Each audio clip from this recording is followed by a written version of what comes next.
Okay, well, it is 11 a.m. here in Singapore, and whatever time it is where you're located, welcome. Welcome to today's webinar. I'm Dr. William Thomas. I'm your host today.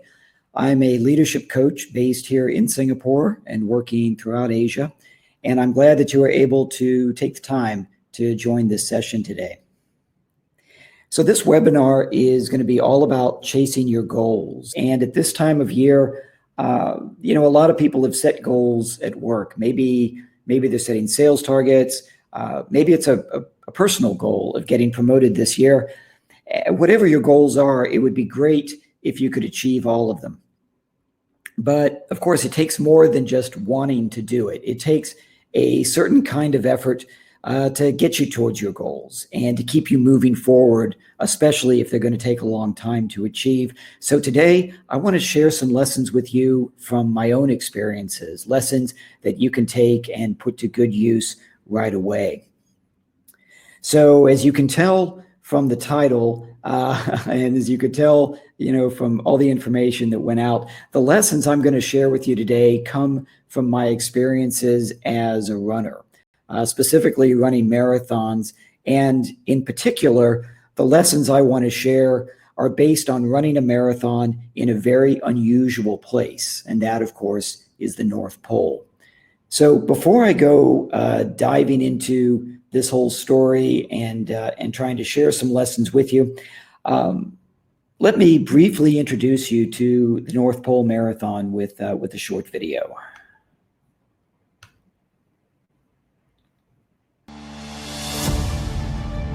I demolished all bridges behind me.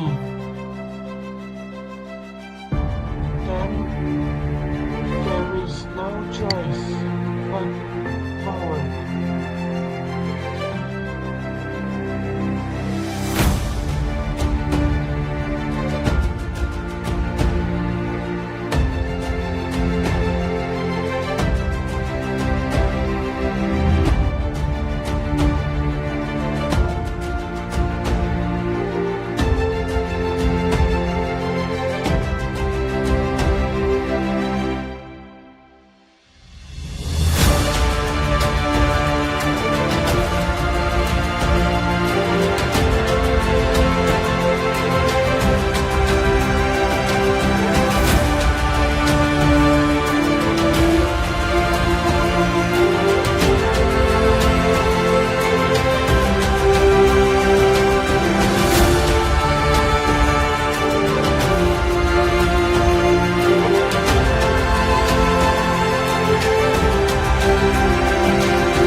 All right, so I feel I should clarify one thing about that video. We did not actually run in slow motion like that, okay? If we had, I'm pretty sure that I would still be there today. So the North Pole Marathon was a life-changing experience for me, but the changes in my life started long before I got there. As exciting as that race was, the North Pole actually was the final step in a much longer journey known as the Marathon Grand Slam. And that involved running a marathon on all 7 continents and at the North Pole. It's an unusual feat, I admit. It's something that's only been accomplished by 146 people around the world so far. And today I want to share with you the lessons I learned during that journey toward the North Pole. Lessons that not only helped me run, but that have also helped me navigate a very unusual professional life as I transitioned from a military career into the private sector, as I've moved around the world and lived in different countries, as I've started my own business. I have learned a lot along the way, and I want to share with you what I learned as we go along.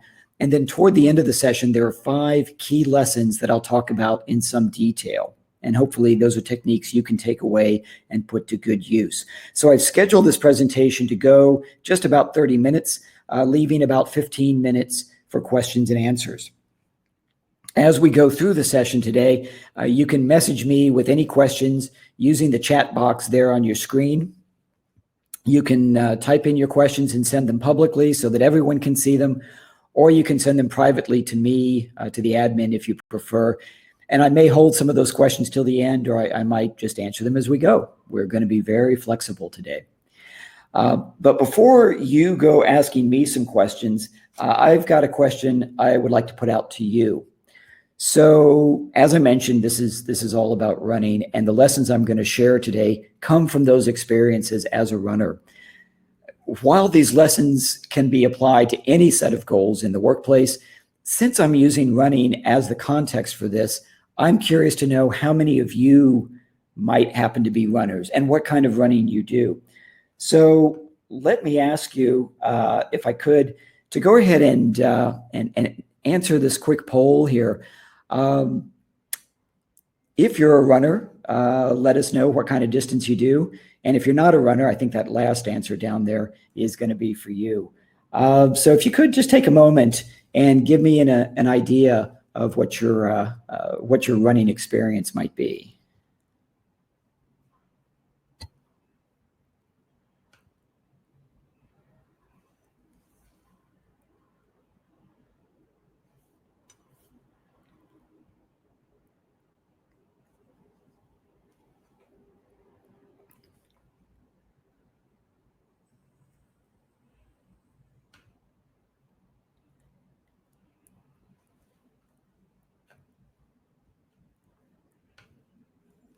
All right, let me go ahead and close that out here. So we've got a mix of full marathoners, some 10K runners in there, and some of you who said no, thank you very much. In fact, as Antonio told us there from Hong Kong, he says he runs only if his life is in danger. And it's interesting. I purposely put my life in danger in order to go running, which is, I admit, a little bit of a strange thing to do. Neil, I noticed that you're a novice wannabe runner. That's a very specific kind of runner. But now that you're in Kuala Lumpur, Neil, we're gonna meet up, and you and I are gonna go for a run sometime. So fantastic. All right. Well, thanks very much, everybody. Thanks for sharing that, and we'll go ahead and go back forward here. So what I'd like to do, just to get us started, is give you a little bit of background on how my particular journey evolved. Now, despite having been in the military for the first 21 years of my career, I was never an especially physically fit person. I know Hollywood likes to tell you that everybody in the military wakes up at 3 a.m. and runs 30 kilometers before breakfast, but the reality is a little bit different. I had a very successful military career, but physical fitness was not my priority. And actually, when I took my annual physical fitness test, as long as I got the minimum passing score, I was happy with that. But when I was 42 years old, I knew that I should be getting into better shape. And at a minimum, I knew that I should be running in order to build a healthy heart. But I also knew from my past experience that I was very likely to get started and get bored and give up, because I had done that quite a few times before. So a friend of mine had just run his first marathon. And we were living there in Washington, D.C. He had just run a marathon a few months earlier, and he offered an interesting suggestion. He said, why don't you sign up to run a marathon? And this was the important part, tell everybody that you're going to do it. Now, that's what did the trick, okay? It was important to set a specific goal that I could work towards and I could mark my progress towards. But what was really important was telling other people about it, because frankly, nobody wants to look bad in front of their friends. And so I did exactly that. I signed up for my first marathon. I told people I was going to do it. I put it on Facebook, because once you put it on Facebook, then it's real, right? So I told the world, and I did the training, and a few months later, I went out there and I ran that first race. And I had such a good time doing it that I kept signing up for marathons around the world in the years that followed. And every time I did, I kept following the suggestion that my friend Ethan had given me to tell people that I was doing it. And so a few years later, when I registered for the North Pole Marathon, a few months before the race, about a year before the race, I can still look back at Facebook Messenger and see where I told my best friend that I had registered for the North Pole Marathon. And once I did that, once we tell people what we plan to do, it's a lot harder to quit. So I really had no choice but to prepare. And so about a year after announcing this, after training and preparing as best as I could, living here at the equator, but then going to the North Pole, it was time to get up there and actually run the race. Now, in the process of completing the Marathon Grand Slam, I had already run a marathon on all 7 continents, including a race on a glacier in Antarctica, where we were about 1,000 kilometers from the South Pole. In this case, though, we actually went all the way up to the North Pole. And the race itself was held at a base camp about 50 kilometers from the geographic North Pole. I say about 50 kilometers because the ice on which the camp is sitting is always moving. And in fact, during my time there, our location changed by about 18 kilometers. So the camp at which we were based is operated by a group called the Russian Geographical Society. And every year around the end of March, the sun comes up there at the North Pole, because up there you have 6 months of total darkness followed by 6 months of total sunlight. And they use satellite and airborne reconnaissance to find an ice floe where the camp can be set up. So a team parachutes in with those bulldozers. They carve out a runway. They set up the tents, they set up the camp, and they start hosting visitors for about a month. The people that are coming through the camp include scientists, explorers, cross-country skiers, dog sled teams, and of course, the runners of the North Pole Marathon. Now, just getting to the race feels like a marathon in itself. Everybody who's going to the North Pole meets up in a small town on a remote island off the northwest coast of Norway. From there, it's about a 2.5-hour flight into the camp. Now, because that airplane is not very big, we sent half the runners on the first flight, and the second half would then come in on the next flight. So I was on the first flight in, and we had a pretty simple plan. The plane would drop us off, it would turn around and go back to Norway and get the other runners. In the meantime, our group was going to climb into the helicopters and fly those 50 kilometers up to the geographic North Pole. And when the GPS said 90.00, we were going to go ahead and land. We would get out, we would take all kinds of pictures, and basically just have a great time at the North Pole. Then we would fly back in the helicopters, fly back to the camp. We would take a nap for a couple of hours, and we still had to run a marathon after all. And then we'd get up, we'd run the race, we would go home, and I expected I would be at the camp for about 36 hours. That was the amount of time I expected to be at the North Pole.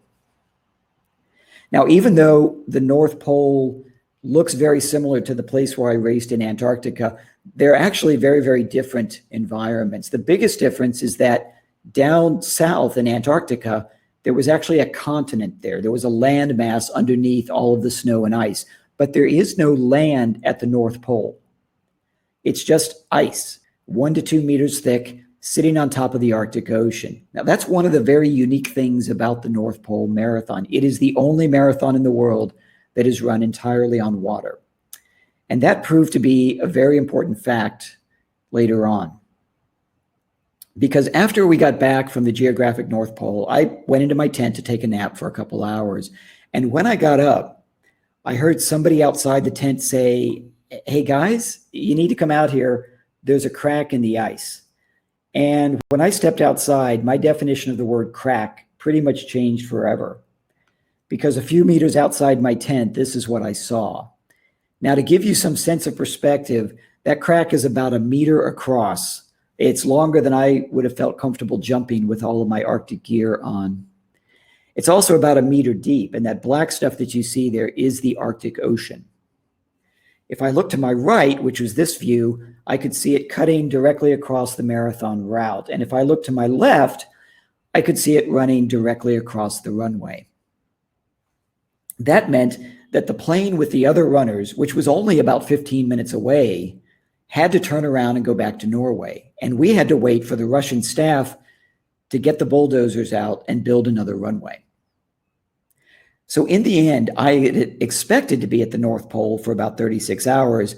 I ultimately was there for 4 days, as our meals kept getting a little smaller and a little smaller because there was no resupply.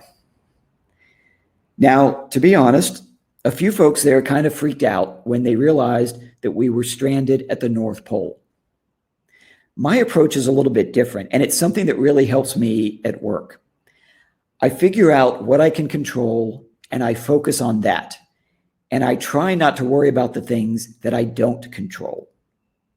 Now, I will admit, sitting there at the North Pole, I had to try very, very, very, very, very hard not to worry about stuff. But in a professional situation, I do find that getting stressed out, thinking about how things should be instead of how they are, instead of worrying about it, when you worry like that, you just waste a lot of time. So fortunately for us, after a couple of attempts, the staff was able to build a runway that did not crack open. The other runners came in, and with 49 runners, we were able to start the race. Now, some of the conditions here were very similar to what I faced in Antarctica, so I was prepared for them. It was about minus 30 degrees Celsius. I was wearing the same equipment that I had worn down south. There was some wind pushing us along. But the course was very, very different. In Antarctica, we had a 21-kilometer loop that we ran twice, and it was fairly well packed down. And the first part of our race at the North Pole was similar to that. We were on a very narrow 4-kilometer loop. It was like an out and back oval. So we were always passing other runners coming and going. And the terrain was not too bad. It was kind of packed down. It was packed hard. And in most cases, the snow only came up to the top of your shoes. In a few spots, you might sink in a bit, but mostly you could run fairly well. And we would run this loop 8 times, which gave us the first 32 kilometers of our race. Now, for me, at the North Pole, my biggest goal was to try to run faster than I had in Antarctica. And when I looked at my time after the first 32 kilometers, I was very, very happy. I saw that I was doing well. I was running at a good pace, and if I could stay on that pace, I could actually beat my earlier time by as much as 2 hours. So that's the first part of the course. The second part of our course was a 2.5-kilometer circle that we would run 4 times. So if you add all of that up, that's where we get the 42 kilometers. So after running my first 32K, I moved over to that second portion of the course, and I was very confident. I was doing really, really well. I was happy with my progress. But within about 50 meters, I knew that I was about to have a very bad day. Because while the first part of the course mostly had snow coming to the tops of my shoes, the second part had snow that came above my knees. And I went from running at a very good pace to just trying to lift my legs far enough to take that next step. And over time, I found ways to go a little bit faster, but for the most part, I was very, very slow on this part of the course. I also felt like I needed to be pretty careful because of the way the route was laid out in a circle. We weren't passing other people coming and going all the time. And also, frankly, a lot of people had finished ahead of me. So there weren't a lot of people out there. And I knew that if I fell and if I broke an ankle or broke a leg, I was going to have to wait for another runner to catch up and then wait for them to get back to the camp and then wait for help. And it could easily be 90 minutes before help would arrive. And so I decided I was going to have to finish a bit slowly. Ultimately, though, I did finish, and it was as much a mental and an emotional experience as it was a physical one. And once you hit a goal like this, the feeling is incredible. During that final 2.5-kilometer circle, I kept looking around, trying to take it all in, because I knew that I would never be back here. At the same time, I was thinking about all the things that had led to this moment, everything that I had done for the past few years. Every career change, every personal change, every decision about where to live, every financial move, all of these had been done with this moment in mind. And so over the years, as I kept moving towards the North Pole, I recognized that there were things I was learning, things that were helping me in the professional side of my life. I had had a successful life before, but by taking a chance on trying something new, by taking a bit of a risk to go someplace unusual, I had found even greater success in the years afterwards. So after the marathon, after the North Pole race, I wrote a book about the whole experience, about the years leading up to that. And while I share stories about each of the races on each of the continents, I think the most valuable chapter comes early on. The second chapter of the book shares 26.2 lessons from running marathons.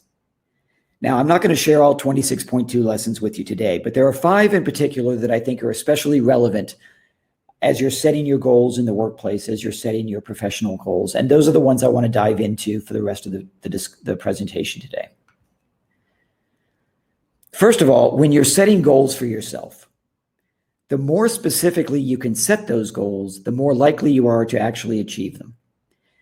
A specific goal gives you a target that you can aim for. It gives you a known destination, and it gives you a chance to measure your progress. And if you can measure your progress, and if you know you're making your way towards your goal, you're much more likely to stick with it, as opposed to getting depressed and getting frustrated and giving up.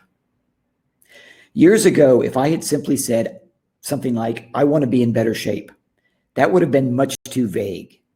I mean, how would I know when I achieve that? What's the definition of that? And what would it take to do that?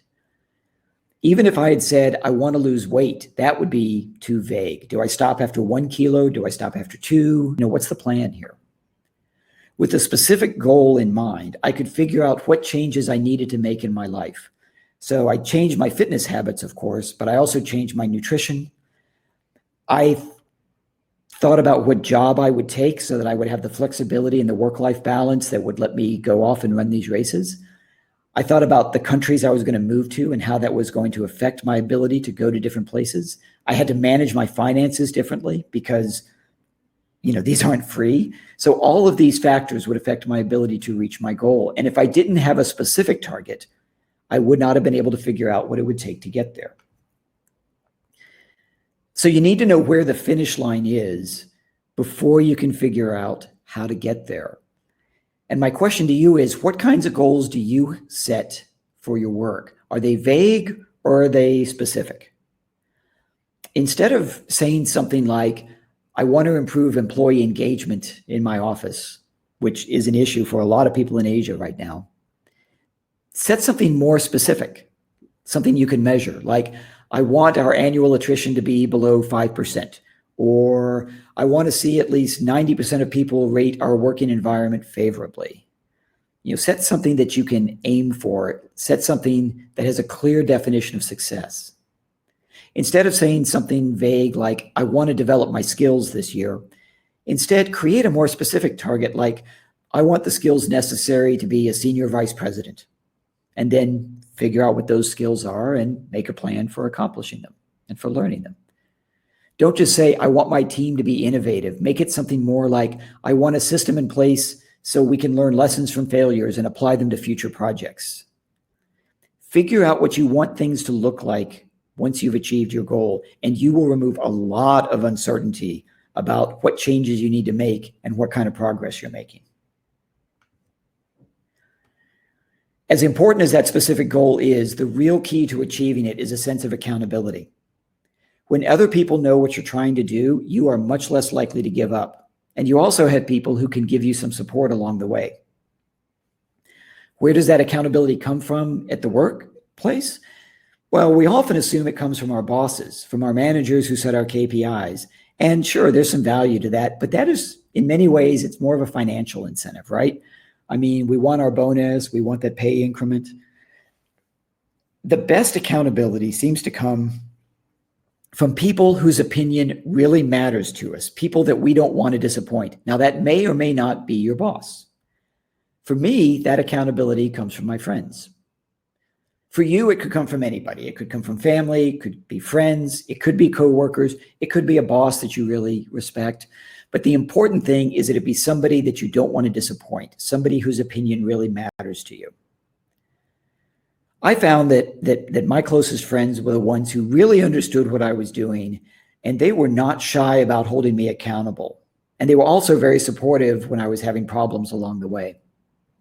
I find that it helps a lot when you know that you have to be ready for a race because somebody else plans to run it with you. And you're more likely to push yourself harder during the race when you know that somebody is waiting at the finish line.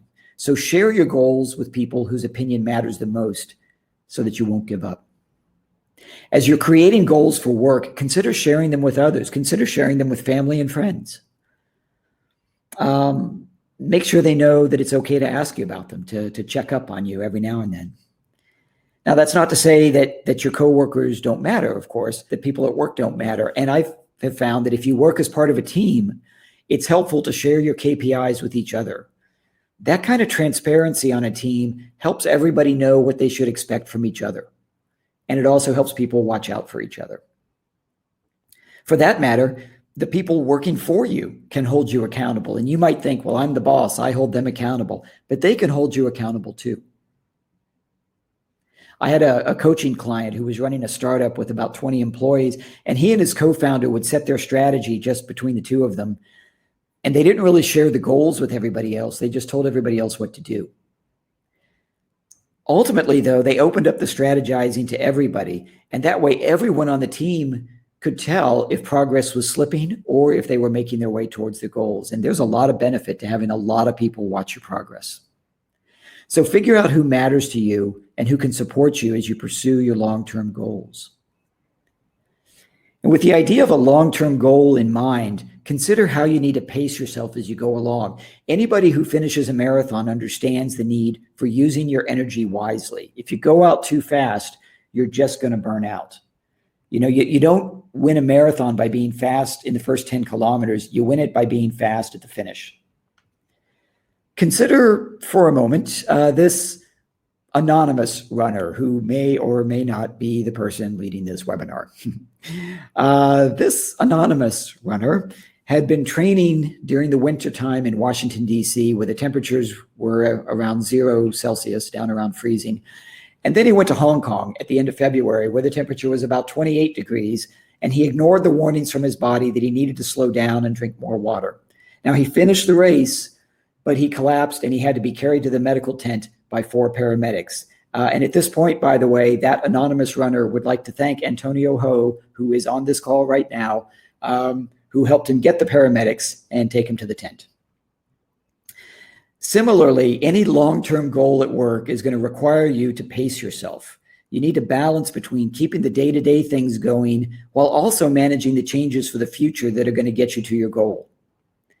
A few years ago, I was working with a bank in Hong Kong, and they had acquired a mainland China bank, and the senior leadership was planning a 3-year organizational culture change process. Now, I was leading a roundtable with some frontline managers, and they were very impatient about this. They wondered why this had to be dragged out for 3 years, why they couldn't just do it in 6 months. But they realized by the end that rushing through a change meant that their employees would be facing changes constantly. And those employees would be wondering day to day what's going to be happening next. And they would never have a chance to feel comfortable with one change before moving on to the next one. Remember, long-term goals are called long-term for a reason. So pace yourself and be patient, or you're much more likely to burn out. And no matter how many things you think you control as you're pacing yourself, no matter how much you think you control, folks, there are even more things in the world that you do not control. So the fourth lesson here is that since you have a finite amount of time, you shouldn't waste time focusing on things you don't control, because that just takes time away from making an effort where you do have some control. Now, yes, it is natural to get upset when things go wrong. That's perfectly normal. That's perfectly human.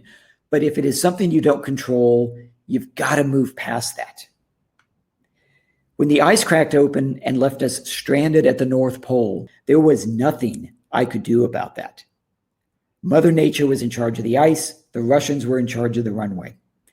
So what could I do? I could put on my running gear and I could go for a 10-kilometer run. I could get used to my gear. I could get used to the temperature. I could get used to running on the snow so that when the time came for the race, I would be more ready. That's what I could control.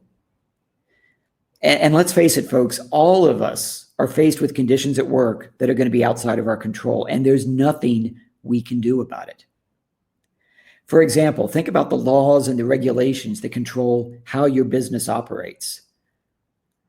Laws might change, but you're not going to be the ones to change them, okay? And maybe you can lobby to change them, but that's not going to happen tomorrow. Ultimately, that's the government's decision, and that's a long-term fix. What you can do right now, however, is find the best options for success within those rules. Think about the ongoing coronavirus crisis. I mean, that's another example of things that are outside of your control. You cannot control the spread of the virus by other people in the world. What you can control is how you respond to the situation and how you make sure that your team is able to work safely and effectively. That's the control you have. One other thing, by the way, when you do get upset about things, again, that's perfectly normal, but maybe try to avoid going onto social media and getting hysterical about it.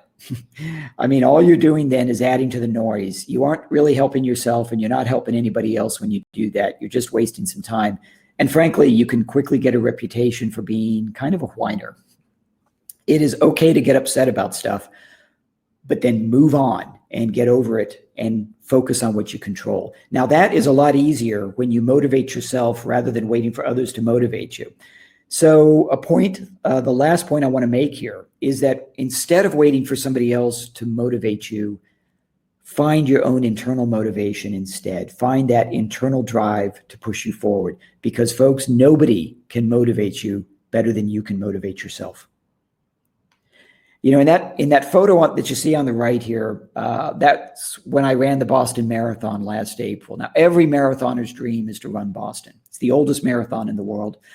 But one of the really great things about it is that there are literally 1 million people out there cheering us on from the start to the finish. Now, I love that. I absolutely love having a crowd yelling and screaming and cheering my name and all that.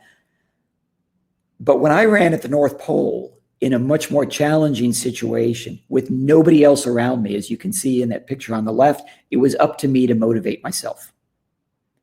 In a much more challenging situation, I had to motivate myself. Now, I have heard too many people say, well, my manager doesn't motivate me.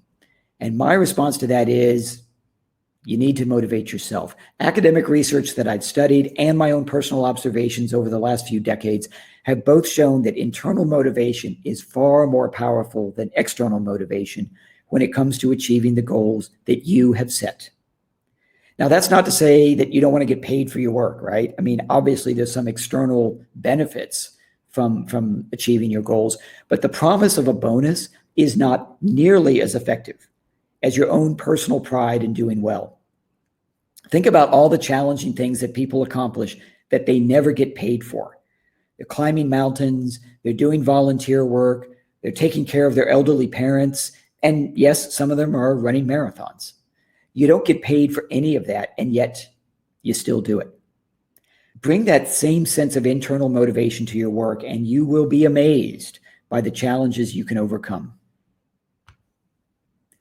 I learned a lot from running, but I would say that these 5 are probably the most valuable lessons that helped me not just get to the North Pole, but also navigate all of the changes in my life.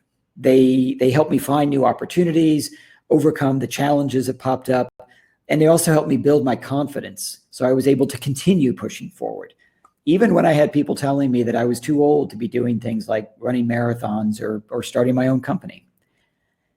And folks, there is nothing special about me, okay? I am not an Olympic athlete who spends 12 hours a day training. I am a middle-aged consultant. And if I can do these things, then anybody on this webinar can certainly do whatever they set out to do. So to help you put these lessons to good use, let me suggest some things that you try doing after this session. Now, as I'm going through this, if you have some questions for me, go ahead and type them into the chat box. I've gotten a couple sent to me privately already. So you can send them to me publicly or privately, and I'll take them here in just a moment.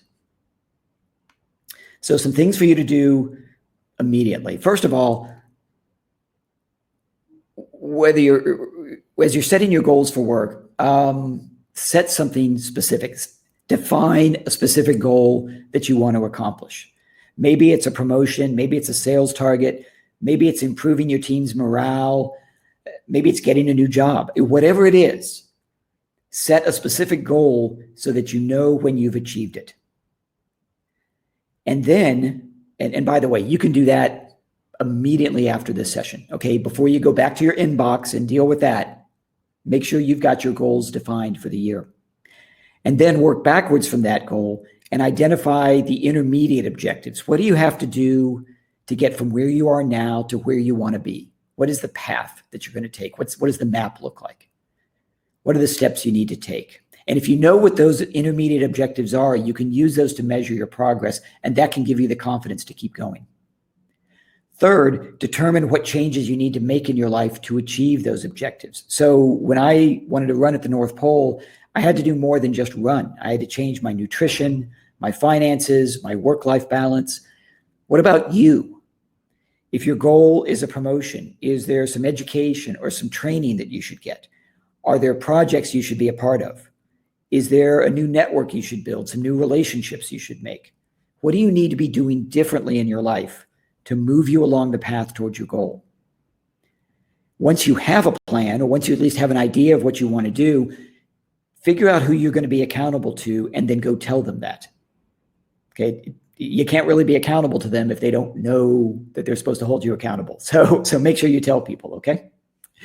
And then finally, take that first step. Don't just sit around and talk about your goals, but actually start moving towards them. I think the folks at Nike really got it right when they said, just do it.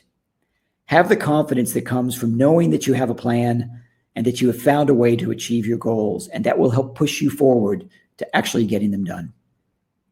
Believe me, everybody, I have learned that life gets a lot more interesting when you're working towards a goal, when you set something exciting, maybe something outside your normal comfort zone, and you work towards that goal and you have the confidence to keep going even when things seem tough.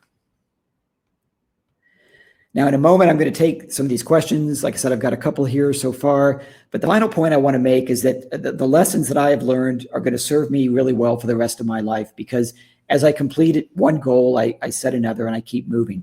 Hopefully, these lessons are going to help you as well, especially as you're working towards a difficult goal and you're trying new things where maybe you don't have a lot of experience. Now, if you want to learn more about creating the kind of working environment where you and your team can achieve some really incredible goals, Designing Leaders does offer individual coaching as well as a variety of seminars and workshops and keynote talks, and you'll find those described on our website. I also invite you to connect with me on LinkedIn so that hopefully I can learn from your experiences as well. And if you're interested in learning more about running, or if you want to share some of your adventures as well as following some of mine, I have an athlete page on Facebook that I invite you to follow. After this session today, you're going to get an email with a link to a very short survey asking for some feedback. We pay very close attention to that, and I hope that you'll take a couple minutes to send that back. There will also be a link to a replay of this if you want to share this with any of your colleagues or friends or teammates. So with that, let me take a look at some questions, and you can still submit some more there in the chat box. But the first question I have here is, did you ever have a point where you felt like giving up? And yes, absolutely I did. I set a goal of running at the North Pole about 6 years before I actually did it. And I had a lot of objectives to accomplish during those 6 years. And I also had a lot of changes happen in my life. And about halfway through, after I had 4 of the continents done, and I still had 3 more continents in the North Pole ahead of me, I was feeling pretty down about the whole thing. I had moved to Singapore. This was back in 2012. The work was a little challenging. I was in a new place. Frankly, I'd had a personal relationship that had gone kind of bad. And so I was feeling a bit down about all this. The thing that helped in this case was a friend of mine who was very supportive. Now, this was actually the same friend who had originally got me to start running in the first place. And some mutual friends of ours were coming to Singapore. And what my friend did is he bought a book that was a very inspirational book about running. And he wrote a short inscription in it, and he sent it along with those friends that were coming to visit. And that inscription motivated me to push forward even harder. It got me to get back out, to get running, to get ready for my next race, which was in South Africa. And even now, and this has been almost 8 years, even now, whenever I'm in a race and I'm hitting the wall and I'm losing my energy, I remember a quote from that book and I yell it out loud, and that pushes me forward. So there are going to be times, even if you feel like you're making progress, there will be times when you feel like giving up. That's where that accountability becomes very helpful. And that's where the support from your friends becomes very, very helpful. So thanks for that question. Neil has a question here. He says, what's your advice for keeping up momentum when you're trying to achieve a goal? One of the things I think is very helpful is occasionally stopping and reflecting on all the progress that you've made. In fact, I just had this conversation this morning with one of my coaching clients. We have a tendency to focus on negative things. We often focus on what we have to do that we haven't done yet, or we focus on problems that we need to fix.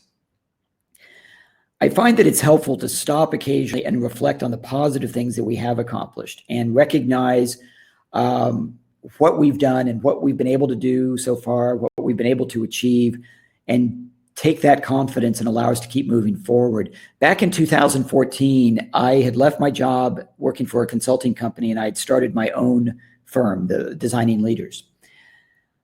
And about a week after that, I went to Antarctica and ran my marathon there. Now, as I was flying back to Singapore after that race, I remember somewhere on the plane, somewhere over the Pacific, thinking to myself, man, I just ran a marathon in Antarctica. And if I can do that, I can run a business. And this is going to be easy. Now, the reality is that there's no real correlation between running a marathon and running a business. But I had been really, really nervous because I was really rolling the dice. I was giving up a steady paycheck and jumping into something that I had never done before. But that's what I did when I started running. And that's what I did when I went to Antarctica. So I find that if you look for the things that you've achieved, if you stop and reflect on what you have accomplished, you can take some confidence from that will give you the push to keep going forward as you're moving towards a goal. And building and maintaining that momentum is very, very important. And as you're working towards professional goals, remember, there are things you've done in your personal life that can teach you lessons and that can help to build that confidence for you. So I strongly urge you to look for lessons from your personal life. Maybe it's from volunteer work that you've done. Maybe it's from sports that you've engaged in or languages that you've learned. If you've started a family, folks, that's a huge change, right? But if you're able to do that, you can probably manage a team at work. All right. So look for the positive things and let those keep propelling you forward. So thanks, Neil. Thanks for that question. I've got another question here. It says, you set out to do the North Pole and you did it. So what happens once you achieve your goal? That's a good point. And I had somebody raise this question with me when I got started running. They said, well, you set this big goal, but what happens once you achieve it?